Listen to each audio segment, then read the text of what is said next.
Although you can insert radio buttons individually, the most efficient way to place radio buttons in your forms is by using Dreamweaver's radio groups. Radio buttons, by their very nature, are grouped together and only allow for one choice. By using radio groups, you skip the process of having to group the radio buttons together yourself, as well as the pain of having to add them one at a time. So here I have the join.html file open from the 1209 Explorers directory. And I'm going to scroll down through my form and find the very last checkbox, which would be Taste of California. I'm going to hit return to create a paragraph just above that. And there I'm going to type in how many Explore California tours have you been on? All right, and I'm going to hit return to go down the next line, and that is where we're going to insert our radio group. So again, instead of a label, that paragraph is going to act more as a subheading. All right, I'm going to go up to my insert panel, look at my form objects, and I have two choices for radio buttons. I can insert a single radio button, or I can insert a radio group, and that is what we're going to do. So you're going to go up and select the radio grouping icon, which is right beside the single radio button one. And when you do that, you get a brand new dialog box that comes up. Now, you'll notice that we did not see the accessibility dialog box. That's one of the trade-offs for doing a radio group. We're going to have to go back in and manually add things like tab index. That's not that difficult, and I'm actually going to show you a technique that's going to allow you to do that without having to go into code view. Okay, so we need to name this radio group, and I'm going to name it Tours. So when the form is submitted, whatever choice somebody makes from this group, the form data will say Tours equals whatever somebody has chosen. So that's why we're going ahead and giving this a name. All right, our first label is going to be none, and the value for that is going to be 0. So the label is what someone is going to see out beside the radio group. The value is what's going to be submitted with the form. In the case of our form, our values, we're just making them up. But if somebody is creating the form processing for you, you may want to make sure that whatever value you're adding there is sufficient for what they're doing, or they may even have a set of values for you. All right, on the next line, I'm going to go ahead and type in 1 through 3. The value for that is going to be few. Now, to add more radio buttons, all I have to do is click the plus symbol up here. And the next radio button is going to be 4 through 6. We are going to categorize those guys as strong customers, so the value for that is going to be strong. And then finally, one more, and you may have to scroll to see it after you've added it. But that one is going to be 7 with a plus symbol beside it for the label. And then the value for that is going to be heavy. So they would be a heavy user of the Explore California tours. Now, when you place these on the page, Dreamweaver wants to know, should I go ahead and arrange them within a table, which is sort of the older way of doing it, or should I just go ahead and use line breaks? Now, we're not actually going to use the structure that Dreamweaver is going to give us at all.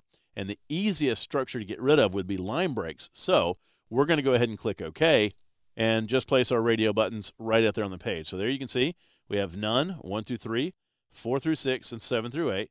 And I really should have been consistent there. So you're free to go in and change those labels and type in whatever you'd like at any point in time. Now, I mentioned before that we need to do the tab indexing ourselves. I want to show you a very quick and easy way to do that. If I select a radio button, or really any object that I have on my page, and if I want to access the code of that particular object, all I have to do is bring up the Quick Tag Editor. The Quick Tag Editor allows you to edit code from within Design View and can be a huge time saver. To bring up the Quick Tag Editor, you use the hotkey Control or Command T. That's going to bring up our Quick Tag Editor, and you can see we're editing this particular tag. What I'm going to do is add a tab index to this, and I'm going to add a tab index to the first one of 200.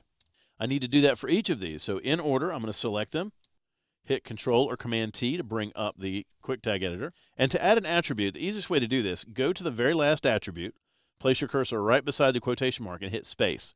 You'll see some code hinting come up.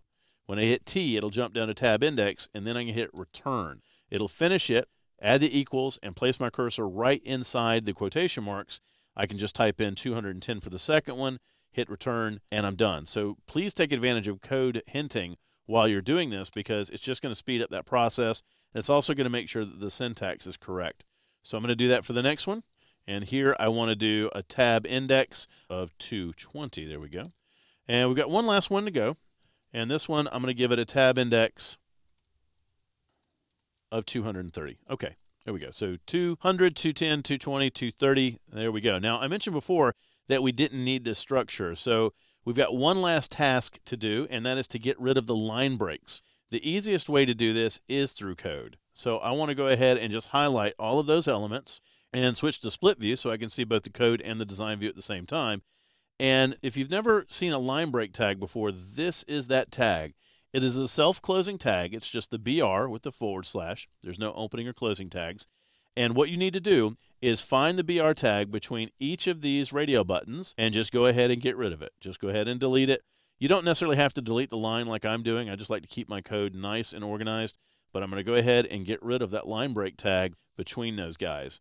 You should have 3 line breaks, and actually there's a 4th kind of hidden in the last one. So 4 line breaks in there. There you go. Do a save all. And now when I switch back over to design view, I can see they're all in the same line. So that's what you're looking for. You want all those guys to be on the same line. Perfect. So as you can see, sometimes we have to modify our code. One of the easiest ways to do that is through the quick tag editor. Dreamweaver makes that very simple for us. But there's nothing wrong with occasionally having to go into code view and take care of things yourself. What I do hope that this illustrates for you is that you must make sure that the proper attributes are being used and not take it for granted that Dreamweaver is going to do that for you. Now we're almost finished with our form. Next up, we're going to give users the option of submitting a comment by using a text area form element.